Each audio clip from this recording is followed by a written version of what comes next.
الحمد لله نحمده ونستعينه ونستغفره ونؤمن به ونتوكل عليه ونعوذ بالله من شرور أنفسنا ومن سيئات أعمالنا من يهده الله فلا مضل له ومن يضلله فلا هادي له أشهد أن لا إله إلا الله وحده لا شريك له وأشهد أن محمدًا عبده ورسوله الذي أرسل إلى الناس كافة بشيرا ونذيرا وداعيا إلى الله بإذنه وسراجا منيرا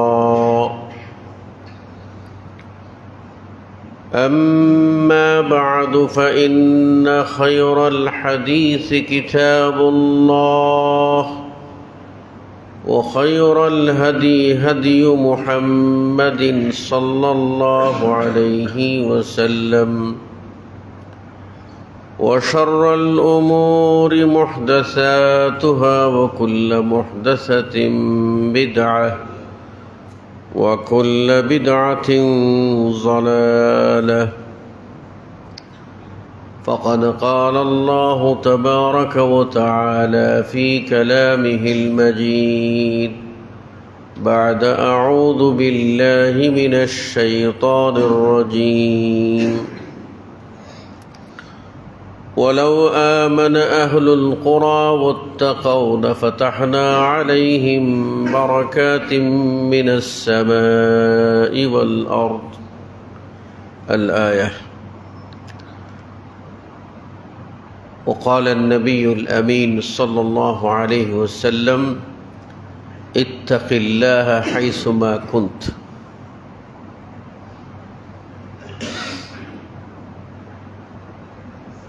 সম্মানিত মুসল্লিবৃন্দ, আল্লাহ রাব্বুল আলামিন আমাদেরকে জুমআর এই দিনে জুমআর সালাত আদায় ও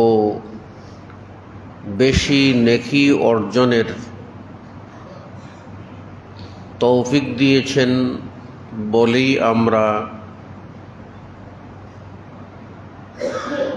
দুনিয়াবি ব্যস্ততা সাংসারিক কার্যক্রম বাদ দিয়ে আল্লাহর ডাকে জামে মসজিদে সমবেত হতে পেরেছি। সেজন্য আল্লাহর দরবারে শুকরিয়া আদায় করি, আলহামদুলিল্লাহ।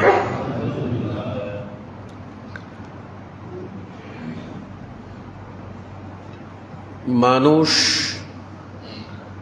সৃষ্টির সেরা যখন সে মানুষ হয়, আবার সে সৃষ্টির অধম নিকৃষ্ট যখন সে অমানুষ হয়, সে পশু সুলভ আচরণ করে, বরং পশুর চেয়েও আরও খারাপ হয়ে যায়।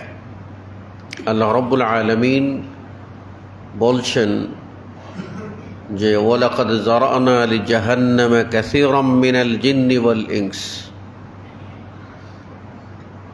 জিন ও ইনসান, অধিকাংশ জিন ও ইনসানের জন্য আল্লাহ জাহান্নাম প্রস্তুত করেছেন।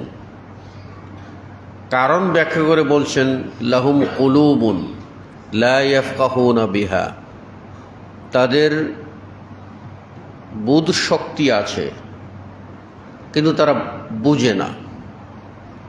তাদের কলব আছে, তাদের বিবেক আছে, তাদের আত্মা আছে, কিন্তু তারা এটাকে কাজে লাগায় না, বুঝে না। ওয়ালাহুম আ'য়ুনুন লা ইবসিরুনা বিহা, তাদের কান আছে কিন্তু শুনে না। এরপরে বলছেন যে ওয়ালাহুম আযানুন লা ইসমাউনা বিহা, আর তাদের কান আছে শুনে না। ওয়ালাহুম আ'য়ুনুন লা ইবসিরুনা বিহা, তাদের চোখ আছে তারা দেখে না। তার মানে কি, এই মানুষগুলির এই আত্মা বিবেক কোনো কাজ করে না? করে, কিন্তু আল্লাহ যেটা চেয়েছিলেন সেটা করে না। কান কি শোনে না? শুনে। আল্লাহ যেটা শুনতে চেয়েছিলেন সেটা শুনে না। তাদের চোখ কি দেখে না? দেখে। আল্লাহ যা দেখতে পছন্দ করেন তা দেখে না। এই মানুষগুলিকে বলা হয়েছে উলাইকা কাল আনআম, এই মানুষগুলি চার পায়া জানোয়ারের মতো। এরা আর দুই পায়া মানুষ না, চার পায়া জানোয়ারের মতো। বরং আল্লাহ আরো স্পষ্ট করে বলছেন বালহুম আদাল, বরং তারা হলো গুমরাহ, পথভ্রষ্ট। এরপর বলছেন উলাইকা হুমুল গাফিলুন, এরাই হলো গাফেল। তাহলে জাহান্নামে যাবে যে সমস্ত জিন ও ইনসান, তাদের চারটি নেগেটিভ পয়েন্ট তুলে ধরেছেন। তিনটি নেগেটিভ পয়েন্ট তুলে ধরেছেন আর তিনটি পরিণতির কথা বলেছেন। প্রথম বলেছেন তারা বুঝেও বুঝে না, বুঝেও বুঝে না। আমাদের সমাজে এমন মানুষ পাওয়া যাবে না যে যারা সত্য মিথ্যার পার্থক্য বুঝে না, ন্যায় অন্যায়ের ব্যবধান বুঝে না, ভালো মন্দর মাঝখানে পার্থক্য কি বুঝে না, কোনটা করা যাবে কোনটা করা যাবে না এটা বুঝে না, কোনটা হালাল কোনটা হারাম এটা বুঝে না, কোনটা সওয়াবের কাজ কোনটা আযাবের কাজ সেটা বুঝে না, কোন কাজ করলে মানুষের মুখে হাসি ফোটানো যাবে সেটাও বুঝে না, কোন কাজ করলে মানুষকে কষ্ট দেওয়া হবে, মানুষ সামনে না কাঁদলেও রাত্রে ঘুমের মধ্যে কাঁদবে, চোখের পানি ফেলবে, এটা সে বুঝে না। নিশ্চয়ই বুঝে। বুঝার পরেও ওই মানুষটা না বুঝার ভান করে শয়তানের দোসর হিসাবে সে অবুঝের মতো কাজ করে। একটা মোমবাতিতে আগুন জ্বলছে, তো ছোট্ট অবুঝ বাচ্চা হামাগুড়ি দিয়ে সে আগুনটা দেখে মনে করছে এটা সুন্দর, কি সুন্দর আগুন জ্বলছে, দেখতে তো লাল, সুন্দর হয়ে উঠছে, সাদা বাতির মধ্যে লাল, কি সুন্দর। তো বাচ্চা দৌড়ে গিয়ে ওটা ধরে, ধরলেই বাপ মা তাকে ঠেকায় কেন? দৌড়ে গিয়ে যেই থাকুক তখন দৌড়ে গিয়ে বাচ্চাটাকে আটকায়, খবরদার এটা আগুন। কেন আটকায়? বাপ মার বুঝ আছে যে এটা আগুন, হাত দিলে কচি হাত তাড়াতাড়ি পড়ে যাবে। আর ওই বাচ্চা মনে করে এটা রঙিন সুন্দর জিনিস, হাত দিলে তো আমি এটা নিয়ে খেলতে পারবো, আনন্দ হবে। তা আজকের মানুষগুলি কোরআন ও হাদিসের আলোচনা শুনতে শুনতে তারা সেগুলিকে জেনে বুঝে সজ্ঞানে অ্যাভয়েড করে, পরিত্যাগ করে অবুঝ বাচ্চার মতো হয়ে যাচ্ছে, আর তাদেরকে ফিরানোর জন্য কোনো মা বাপ নাই, অভিভাবক নাই। আর এই কথাই তো রাসূল সাল্লাল্লাহু আলাইহি ওয়াসাল্লাম বলছেন যে আমার দৃষ্টান্ত হলে ওই মানুষের মতো আল্লাযী ইস্তাওকাদা নারা, যে আগুন জ্বালাইল, আর আগুন দেখে কিছু কীড়ামাকড় আছে, কিছু পোকা আছে, ফড়িং আছে, এগুলি এসে কি করলো, ঝাঁপ দিতে লাগলো আগুনে। তো ওই লোকটা বুঝে যে আগুনে ঝাঁপ দেওয়া মানে পুড়ে মরা। লোকটা তখন দুই হাত দিয়ে ওগুলিকে সরানোর চেষ্টা করছে, খবরদার আগুনে পড়ো না, আগুনে পড়ো না, ওদেরকে ঠেলানোর চেষ্টা করছে, ঠেলে সরিয়ে দেওয়ার চেষ্টা করছে। তো আল্লাহ নবী সাল্লাল্লাহু আলাইহি ওয়াসাল্লাম বললেন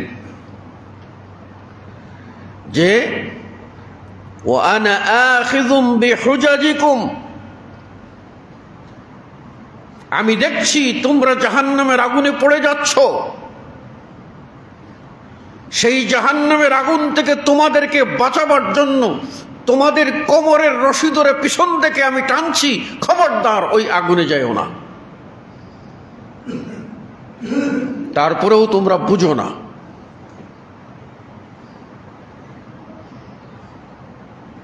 বুঝ শক্তি কবে হবে? আমি যদি বলি তাহলে কেবলমাত্র আল্লাহ ও আল্লাহ রসুলের কাজের বেলায়, পরকালীন সম্পদ সঞ্চয়ের বেলায় বেশিরভাগ মানুষ, 99% মানুষ বা তারও বেশি যদি বলেন, সব হলো অবুঝ, বোকা হয়ে যায়। আর দুনিয়ার কোনো স্বার্থ যদি আসে, এটা কিন্তু 16 আনা বুঝে। এ কথা আমার কথা না, আল্লাহ নিজেই মানুষের চরিত্র সম্পর্কে কোরআনে বলে দিয়েছেন। বলছেন ইয়ালামুনা যাহিরাম মিনাল হায়াতিদ দুনিয়া, তারা দুনিয়ার বাহ্যিক বিষয়গুলি ভালো বুঝে। ওহুম আনিল আখিরাতি হুম গাফিলুন, আর তারা আখিরাত সম্পর্কে গাফেল। বুঝে না এমন মানুষ না, সবই বুঝে, কিন্তু মানুষ হেদায়েত গ্রহণ করতে রাজি না, মানুষ সঠিক পথ নিতে রাজি না।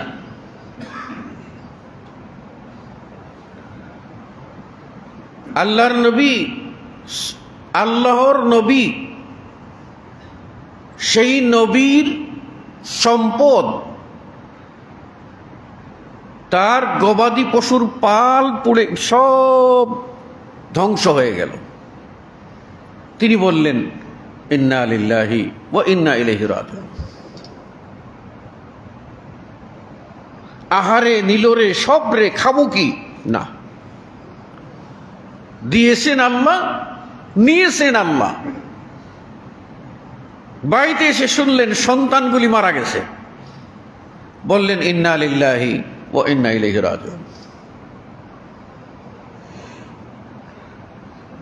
আজকের তথাকথিত বুদ্ধিজীবীরা প্রশ্ন তুলে যে আল্লাহ সুপ্রিম পাওয়ার, অথচ তিনি, একজন মা চলে গেছে একটি জায়গায় প্রয়োজনে ঢুকছে, কেন ঢুকেছে? একটা দোকানে ঢুকেছে অথবা একটা ফার্মেসিতে ঢুকেছে, ছোট্ট অবুঝ বাচ্চাটা ড্রেনে পড়ে মারা গেল। তা আল্লাহ কি সেখান থেকে উদ্ধার করতে পারে না? আল্লাহ এত পরীক্ষা করে কেন? কিসের পরীক্ষা এগুলি? ওই বাচ্চা দোষ করছে কি? আচ্ছা, আমি যদি বলি আপনাদেরকে বুঝাবার জন্য, আমাদের মসজিদে 2টা কলা গাছে 2 ছড়ি কলা ধরেছে এবং পেকে গেছে, মোটামুটি পেকে গেছে। সবাই বসে আমরা এখানে বললাম যে এখানে কলাগুলি তো বিকালে কেটে বিক্রি করে দেব, তো একটা কাজ করো, এখান থেকে এই 2টা কলা বা 1টা কলা এনে খতিব সাহেবকে দাও। কে যাবে? কাকে পাঠানো হবে? তা আমরা দেখে শুনে একজন চালাক মানুষ, বুদ্ধিমান মানুষ আমরা সেখানে পাঠাইলাম। আচ্ছা বলেন তো, এক ছড়িতে আছে পূর্ণাঙ্গ একেবারে নিচ থেকে উপর পর্যন্ত সুন্দর কলা, আর এক ছড়িতে কলা হয়নি, মাত্র 1 কাঁদি কলায় এই 1টা 2টা পাকছে আর বাকি কয়েকটা ছোট ছোট আছে। এখন বুদ্ধিমান মানুষটা কোন ছড়ি থেকে কলাটা আনবে? সবাই মনে মনে একটু চিন্তা করেন। ওই মানুষটা গিয়ে চিন্তা করবে, এই কলা গাছ, এই কলার ছড়িটা খুবই সুন্দর, এটা বিক্রি করলে আমরা 1000-1200 টাকা পাবো। আর এইখানে আছে কাঁদিতে 1টা 2টা পেকেছে, কলা নাই, এইখান থেকে যদি একটা ভেঙে নিয়ে আসি তাতে কোনো ক্ষতি হবে না, ওটাই ভাঙি। সে ওখান থেকে নিয়ে আসবে। আর যদি কোনো বুদ্ধিমান গিয়ে ওখানে ভালো যে ছড়ি সেখান থেকে 1টা কলা নিয়ে আসে, মসজিদের সবাই মুসল্লিরা বলবে, বেয়াকুফ, এত বোকা, এই ছড়িটা বিক্রি করলে মসজিদের কত লাভ হইতো, মাঝখান থেকে যে একটা কলা টান দিয়ে ছিঁড়ে আনলি, পুরা তো ছড়িটাই নষ্ট করে দিবি। আল্লাহ রাব্বুল আলামিন তার এই পৃথিবী, সুন্দর পৃথিবীতে কোন জায়গা থেকে কাকে নেবেন এটা তিনি ভালো করেই জানেন। সুন্দর সাজানো বাগান এটা রাখবেন, আবার এটাকেও পরীক্ষার জন্য ধ্বংস করবেন। আবার ওই যেখানে দেখবেন যে ছড়িটা ভালো দেয়নি সেখান থেকে নিয়ে নেবেন। আপনি আমি আফসোস করে কি হবে? ঠেকাইতে পারবো? অথচ বুদ্ধিজীবী বলতেছে যে আল্লাহর এই অবিচার আমি মানি না। সুতরাং আমি সিদ্ধান্ত নিয়েছি, জেনে শুনে বলতেছে, আমি সিদ্ধান্ত নিয়েছি আমি আল্লাহকে অস্বীকার করব। সে কিন্তু মিডিয়ার মধ্যে বলতেছে লা হাওলা ওয়ালা কুওয়াতা ইল্লা বিল্লাহ।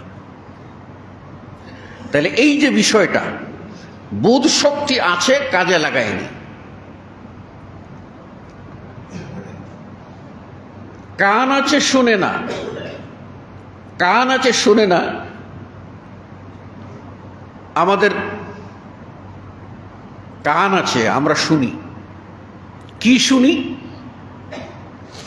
আল্লাহ যা পছন্দ করেছেন তা শুনি না।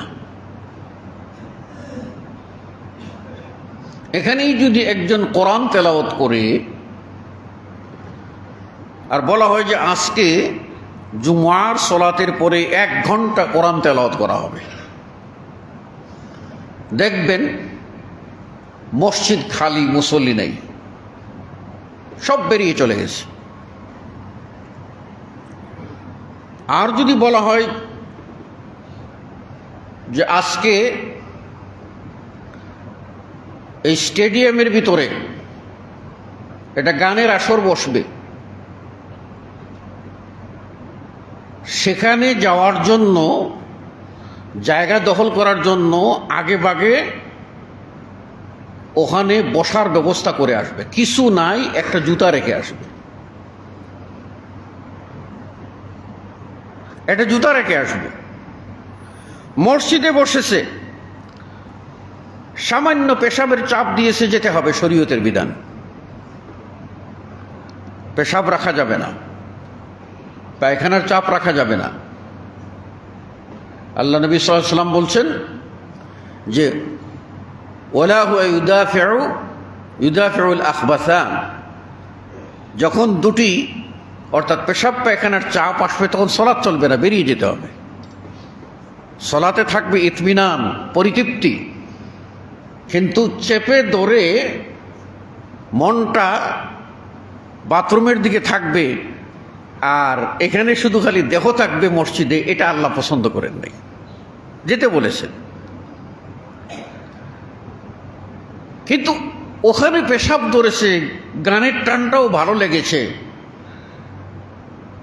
তো ওখান থেকে যদি উঠে তাহলে সিট পাবে না। তাই ওই জায়গায় যদি জুতা থাকে তো জুতার মধ্যে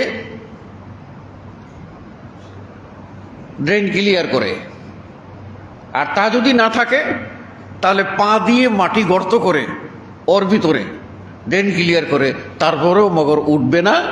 কেন? যদি সামনের সারিতে জায়গাটা না পাই উঠে এসে। এর জন্য তো কবি বলেছেন যে महफिले रक्स व गाना में मर्दो जिनका है हुजुम, महफिले रक्स व गाना में मर्दो जिनका है हुजुम, मजलिस कुरान में अक्सर का पाता लगता नहीं। বাদ্যযন্ত্র আর গানের মজলিসে মানুষের যে হুজুম পড়ে, ভিড় পড়ে, কিন্তু কোরআনের মজলিসে অধিকাংশ মানুষের খোঁজ পাওয়া যায় না। তাদের কান তখন বধির হয়ে যায়, চোখ তখন অন্ধ হয়ে যায়। এমনও ঘটনা আছে, জুমার সলাতের পরে খাবার আছে, মেজবানি বা বিয়ে অনুষ্ঠান, দেখা গেল সালাম ফেরানোর পরেই, সালাম ফেরানোর আগ থেকেই চিন্তার ভিতরে এইরকম থাকে যে খতিব সাহেব আজকে যেন একটাই জামাতটা কায়েম করে দেয়, কোনো অবস্থাতে যেন ক্রস না করে। কথায় বলে খাওয়ার আগ আর মাইরের শেষ। এই জন্য যদি একটা পার হয় তো খালি ঘড়ির দিকে তাকায়, আর মাঝে মাঝে হাতের ঘড়িটাও এরকম করে। আমি তো খতিব এখানে দাঁড়িয়ে আছি, দেখি তো হাতের ঘড়িটাও এরকম করে করে বুঝায়, খতিব সাহেব বর্ডার ক্রস হয়ে যাচ্ছে, তাড়াতাড়ি করেন, এইদিকে পেটের খিদা, আর সামনের সারির টেবিলগুলি পরিষ্কার, এই পরিষ্কার টেবিলে প্রথম গোস্ত বিরিয়ানি সব রান, এইগুলি যদি না খাইতে পারি তাহলে কিন্তু বাসি টেবিলে, ময়লা টেবিলে গিয়ে খাবো, খবরদার তাড়াতাড়ি করেন। এটা কিন্তু দেখায়। তো এটা যেরকম আছে, সালাম ফেরানোর পরে মুসল্লিদের কাজ কি? জিকির আজকার করা। আর কাজ কি? তারা সুন্নত পড়বে। জুমার জন্য নির্ধারিত সুন্নত কাবলাল জুমা নাই, জুমার পরেই হলো সুন্নত নির্ধারিত। সেটা হলো 2 রাকাত করে 4 রাকাত পড়বে। আর বাসায় চলে গিয়ে কেউ যদি সুন্নত পড়ার অভ্যাস থাকে, এমন ভালো মানুষ থাকেন, তাহলে তিনি 2 রাকাত পড়বেন বাসায় গিয়ে। তো সালাম ফেরানোর পরেই দেখা যায় যে ইমাম ঘুরতে ঘুরতেই দেখেছে পিছন দিক থেকে অর্ধেক খালি, সোজা হয়ে বসতে বসতে আরো খালি। মানে প্রত্যেকেই সালামের আগে প্রিপারেশন নিয়ে রাতে খালি বলবে আসসালাম আসসালাম, খালি বলবে, আর আমি আগে নাই। এই মানসিকতা পরিত্যাগ যদি না করি তাহলে কিন্তু আমরা গত জুমায় বলেছি ওই 4 পা জানোয়ারের মতো হব, বিবেক বুদ্ধিওয়ালা মানুষ হব না। যদি 4 পায়ের জানোয়ার হই, পরিণতিটা কি? আল্লাহ এদেরকে বলছেন কাল আনআম, 4 পায়া জন্তু। বালহুম আযাল, বলছেন এরা আরো খারাপ, গুমরাহ পথভ্রষ্ট। 3 নম্বরে কি বলছেন? উলাইকা হুমুল গাফিলুন, এরা বেপরোয়া, এরা কোনো মানুষের কাতারেই পড়ে না।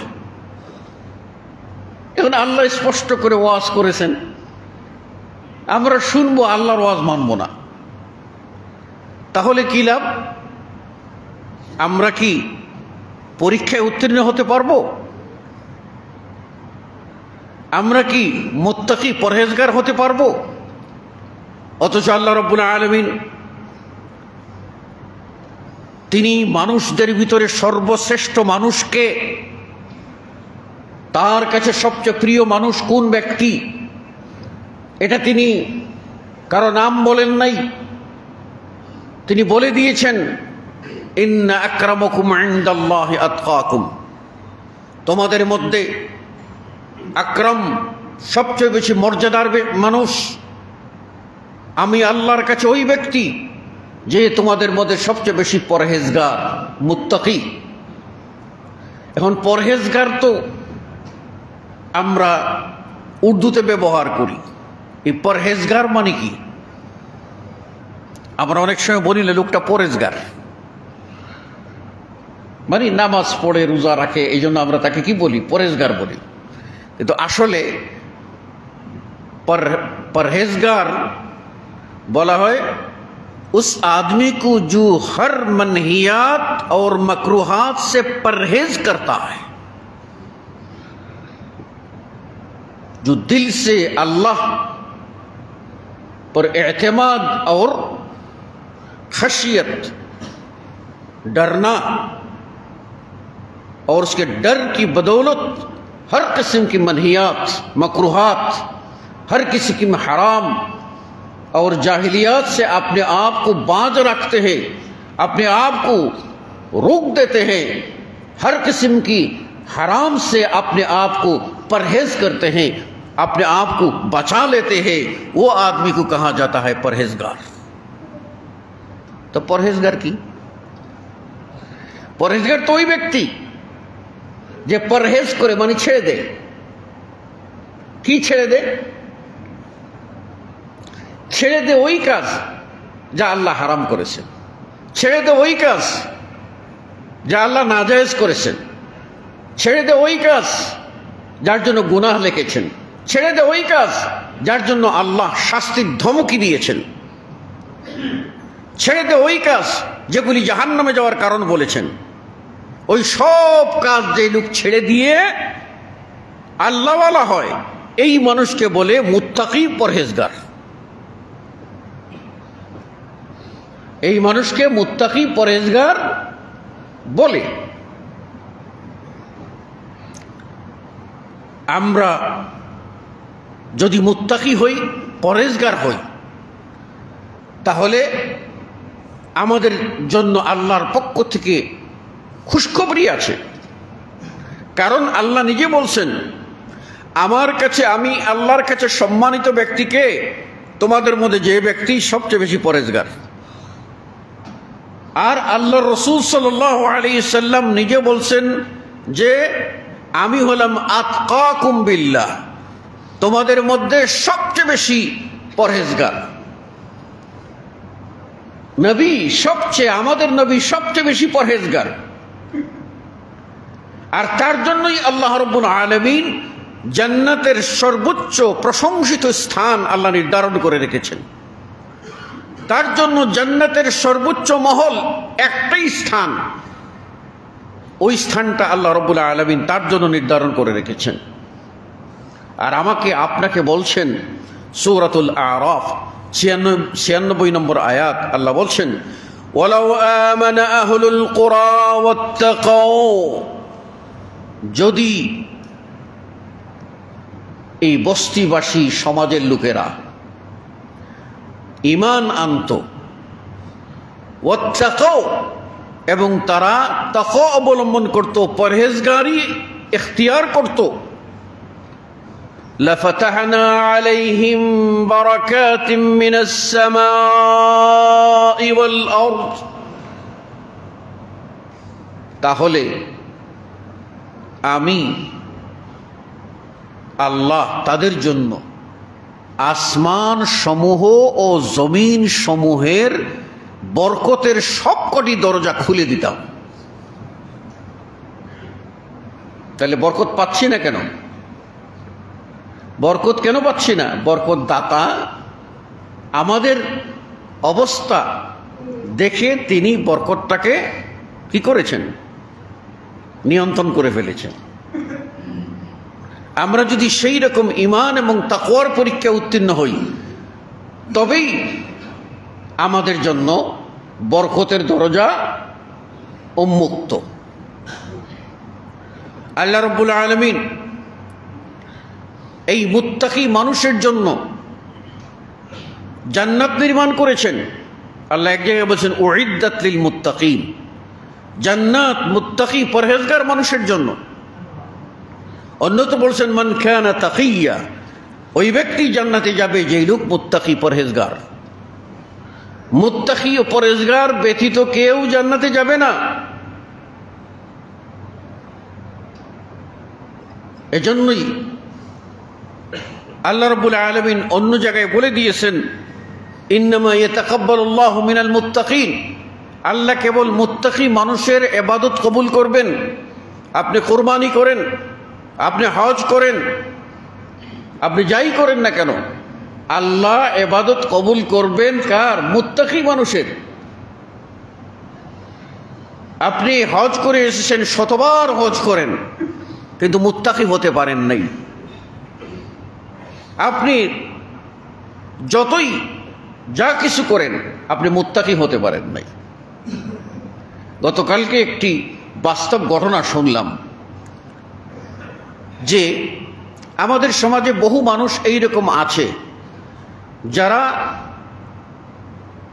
সালাত আদায় করে, হজ করেছে, ভালো মানুষ, কিন্তু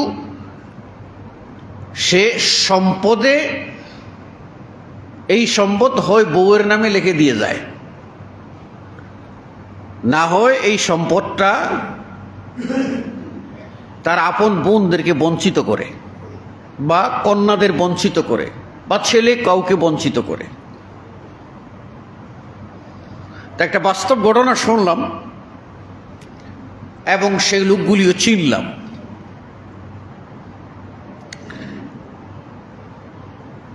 ছেলে বড় হয়েছে, বড় হওয়ার পরে পড়ালেখা করেছে, উপযুক্ত হয়েছে। সে তখন তার বাবাকে বলছে যে আব্বু, আমাদের ফুফু নাই? হ্যাঁ, তোমাদের তো দুজন ফুফু আছে। তো ওরা তো কোনোদিন দেখলাম না, ওদেরকে চিনি না। অমুক বাড়িতে বিয়ে হয়েছে একজনের, অমুক বাড়িতে বিয়ে হয়েছে একজনের, তোরা আমাদের কাছে দেখতে আসে না। ছেলের চাপাচাপিতে তখন বাপ বলছে যে আসলে তোর দাদা দুই ফুফুকে কোনো সম্পত্তি দিয়ে যায়নি, এই রাগে তারা আর এই বাড়িতে আসে না। কই তাই নাকি? তা আমাদের তো অডেল সম্পত্তি, তুমি বাপ হইয়া কেন বোনদেরকে সম্পত্তি দিলা না? তুমি তো বাপ ছিলা, তুমি দিলা না কেন? ছেলে ঠিকানা নিয়ে দুই ফুফুর বাড়িতে চলে গেছে। দুই ফুফুর বাড়িতে গিয়ে তাদেরকে অনুনয় বিনয় করে বাড়িতে নিয়ে আসছে। বাড়িতে নিয়ে এসে তাদেরকে নিয়ে গেছে, তার একসাথে 5 বিঘা জমি আছে, সে জায়গায় নিয়ে গেছে। এবং সিটি কর্পোরেশনের ভিতরে 5 বিঘা জমি বড় ফ্যাক্টরি হবে। এই জমিটা সে কিনেছে তার আয় দিয়ে, এটা তার বাপের না, তার ব্যবসা দিয়ে কিনেছে 5 বিঘা জমি। তো দুই ফুফুকে নিয়ে গেছে, নিয়ে গিয়ে বলছে ফুফু, এইখান থেকে তোমরা কি চাও? কি চাও? বলে আমাদের কিছু চাওয়ার নাই, আমরা যদি 5 কাঠা 5 কাঠা 10 কাঠা জমি দিয়া শহরের ভিতর 10 কাঠা জমি যদি আমরা পাই আর এখানে বাড়িঘর করতে পারি, তাহলে আমাদের জীবনটা সুন্দর চলে যায়।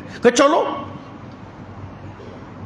ওটা তোমাদের ভাই লাগবে না, আমার সম্পত্তি, আমার নামে সম্পত্তি, আসো। সে তখন গিয়ে জমি দেখিয়ে বলছে এই 5 বিঘা জমি কোত্থেকে নিবা? 5 কাঠা 10 কাঠা 5 কাঠা 5 কাঠা করে 10 কাঠা, আধা বিঘা জমি কোত্থেকে নিবা? তারা বুঝে উঠতে পারে না, বলছে ফুফু, আমার এই 5 বিঘাতে আমি যে কোনো জায়গা দিয়ে ঢুকতে পারবো, কিন্তু তোমাদের 5 কাঠা 5 কাঠায় ঢুকা মুশকিল, এই জন্য রাস্তার পাশের সবচেয়ে দামি জায়গাটা তোমরা নাও। এই 5 কাঠা 5 কাঠা 10 কাঠা জমি একেবারে রেজিস্ট্রি করে দিয়ে বুঝিয়ে দিয়ে একেবারে বাউন্ডারি করে দিয়ে তাদেরকে বলছে এবার সেখানে বাড়ি করো। বাড়ি করতেও যদি কিছু লাগে তাহলে আমি দেখব। তখন থেকে ফুফুরা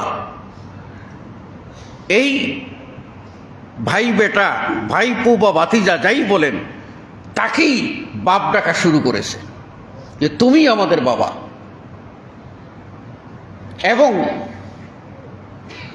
এই ফুফুরা খালি এটুকু জমি দেওয়ার পরে ওই ছেলে বলছে, সে তখন ছেলে না, বড় হয়েছে, তা আমরা ওই বাপ আছে এই জন্য আমরা ছেলে বলছি।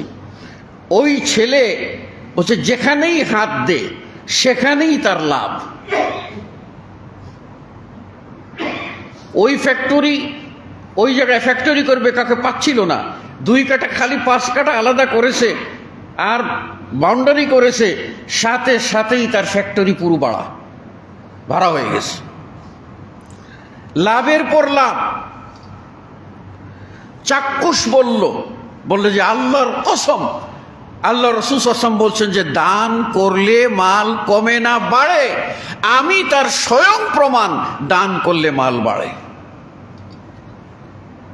তাহলে আমরা কোথায় বরকত পেতে চাই? কিসের বরকত পেতে চাই? আরেকজনের হক মেরে বরকত পেতে চাই? এটা কোনোদিন হতে পারে না। এবার আসেন আমরা নিজেরা, আমি আপনাদের প্রশ্ন করব, আপনি কি আল্লাহর নিকটে পৌঁছতে চান? আল্লাহর প্রিয় পাত্র হতে চান? এই প্রশ্নের জবাব যদি আপনার মনে থাকে যে হ্যাঁ অবশ্যই আমি আল্লাহর প্রিয় পাত্র হতে চাই, আল্লাহর সান্নিধ্যে আমি পৌঁছতে চাই, আল্লাহর সাথী, আল্লাহর কাছে যেতে চাই, শর্ত পূরণ করতে হবে একটাই, তা হলো আপনাকে মুত্তাকি হতে হবে, পরহেজগার হতে হবে। আল্লাহ বলে দিয়েছেন ইন্নাল্লাহা মা'আল্লাযীনা ইত্তাকাও ওয়াল্লাযীনা হুম মুহসিনুন। যারা তাকওয়া অবলম্বন করে সেই মানুষগুলির জন্য, এদের সাথে আল্লাহ এদের সাথী। আর যারা ইহসান করে অর্থাৎ ভালো কাজ করে, যাদের উপরে ফরজ আছে ফরজ আদায় করে, নফল আদায় করে, অতিরিক্ত আরো কিছু করে, ইহসান করে, প্রত্যেকটা কাজ কোরআন এবং সুন্নাহ মোতাবিক করে, তাদের সাথে আল্লাহ রয়েছেন। তাহলে আপনি আল্লাহর সাথী হতে চান? পৃথিবীর এমন ব্যক্তিকে আপনি দুস্থ বানাইলেন, যেই লোক আপনার বিপদের সময়ে আপনার ডাক শুনল না, সে মোবাইল বন্ধ করে ঘুমিয়ে পড়ল, ডাক শুনল না, সেই লোক কি আপনার প্রকৃত দুস্থ? না যিনি তার মোবাইলকে ওপেন করে দিয়ে বলছেন বান্দারে তুমি দিনে রাত্রে 24 ঘন্টায় সুখে দুঃখে বিপদে আপদে আনন্দে যে মুহূর্তে আমাকে ডাক দিবা, আমি তোমার ডাক শোনার জন্য প্রস্তুত আছি, আমি তোমার প্রকৃত বন্ধু। আল্লাহু ওয়ালিউল্লাযীনা আমানু, আল্লাহই হলেন মুমিনদের বন্ধু। তাহলে সেই জিনিসটা আপনাকে গ্রহণ করতে হবে যদি আমি সেই মেজাজের হই। এজন্য আপনাকে আমাকে প্রত্যেককে তাকওয়া ও পরহেজগারি জিনিসটা বুঝতে হবে। অনেকেই মনে করি তাকওয়া মানে সুন্দর দাড়ি রাখা, তাকওয়া মানে বলে সুন্দর টুপি পরা, তাকওয়া মানে ঢিলেঢালা পাঞ্জাবি পায়জামা পরা, দেখেই মানুষ বলে লোকটা সাধু। আপনারা লেবাসের সাথে মানুষের কর্মের মিল করে দেখবেন। বহু মানুষ এইরকম আছে যে চুল দাড়ি সাদা হয়ে গেছে, তারপরে তার কর্মের সাথে এই দাড়ির মিল নাই, লেবাসের সাথে দাড়ির মিল নাই। এই লেবাসটা একটা রক্ষা, লেবাসটা একটা রক্ষা। মানুষ মনে করে ভালো, লেবাস মানুষকে ভালোর দিকে টানে, এটা ঠিক আছে। আবার দেখলাম কালকে একটা নিউজ হয়েছে, একজনের মুখে দাড়ি আর আরেকজনের হলো হেজাব পরা, বোরকা পরা। বুঝতেছেন তো? হ্যাঁ, নেগেটিভ আর পজিটিভ। একজনের মুখে দাড়ি আর আরেকজনের হলো হেজাব পরা, দুজন পাশে বসে, দুজনের হাতে 2টা সিগারেট। লাভ কি? ওই দাড়ি রেখে লাভ কি, আর ওই হেজাব পরে লাভ কি, যদি চরিত্রের পরিবর্তন না হয়? তাই আসুন আমরা নিজেরা আমাদের পরিবর্তনের চেষ্টা করি, তবেই আল্লাহ আমাদের পরিবর্তন করে দেবেন। আমরা আল্লাহর ডাক শুনি, আল্লাহ আমাদের ডাক শুনবেন। আল্লাহ নিজেই বলছেন, ওয়াইজা সাআলাকা ইবাদি আন্নি, আমার বান্দা আমার সম্পর্কে জিজ্ঞাসা করবে, তুমি বলে দাও ইন্নী করিব, আমি নিকটেই আছি। উজিবু দাওয়াতাদ দাঈ ইযা দাআন, কোন ব্যক্তি যখন ডাকে, ফরিয়াদ করে, আমি তার ফরিয়াদ শুনি, ডাকের জবাব দিই। আল্লাহ বলছেন শর্ত হলো 2টা শর্ত পূরণ করবেন, আল্লাহ আপনার ডাক শুনবে। এটা হলো ফালিয়াস্তাজিবু লি, সেজন্য আমার ডাক শুনে, ওয়ালিউমিনু বি, এবং আমার প্রতি ঈমান আনে। সে যদি আমার প্রতি ঈমান আনে আর আমার ডাক শুনে, তাহলে আমি আল্লাহ অতি নিকটেই আছি, তার ডাক শুনব। এটা আপনাকে সিদ্ধান্ত নিতে হবে, আমাকে সিদ্ধান্ত নিতে হবে। তাই আসুন আমরা আল্লাহর ডাক শুনি এবং আল্লাহর প্রতি ঈমান আনি। আমি দুর্ভাগ্য, আমি বলি স্পষ্ট করে বলি যে আমরা কি জুমার সালাত আদায় করার জন্য সিরেফ লোকে বলবে যে লোকটা জুমাও পড়ে না, এই লজ্জা কাটাইবার জন্য আমরা কি মসজিদে আসি, নাকি সওয়াব কামানোর জন্য মসজিদে আসি, আল্লাহর ডাকে সাড়া দেওয়ার জন্য মসজিদে আসি, আল্লাহ রসুলের দ্বীনের জন্য মসজিদে আসি, অতীতের গুনাহ খাতা থেকে মুক্ত হওয়ার জন্য মসজিদে আসি, তওবা ইস্তেগফার করার জন্য মসজিদে আসি, আল্লাহর ঘরে এসে শান্তি পাওয়ার জন্য মসজিদে আসি, বরকত পাওয়ার জন্য মসজিদে আসি, সুখ পাওয়ার জন্য মসজিদে আসি, বিপদ মুসিবত থেকে মুক্তির জন্য মসজিদে আসি। তাই যদি হয়ে থাকে, তাহলে আমরা এখনো এসে 2-1 আমরা কেন খুতবা শেষ হয়ে গেল যাচ্ছে, এখন আমরা পিছনের কাতারে এসে কোনো মতে বসবো, এটা তো কোনোদিন হতে পারে না। আল্লাহ আমাদের হেদায়েত দান করুন, আমিন। আকুলু কওলি হাযা আস্তাগফিরুল্লাহ লি ওয়া লাকুম ওয়া লিসাইরিল মুসলিমিন। বারাকাল্লাহু লানা ওয়া লাকুম ফিল কুরআনিল আযীম ওয়া নাফা'নি ওয়া ইয়্যাকুম বিল আয়াতি ওয়া যিকরিল হাকীম। ইন্নাহু তাআলা জাওয়াদুন কারীমুন মালিকুম বাররাউফুর রহিম ফাস্তাগফিরুহু মিন কুল্লি যামবিন ইন্নাহু হুয়াল গফুরুর রাহিম।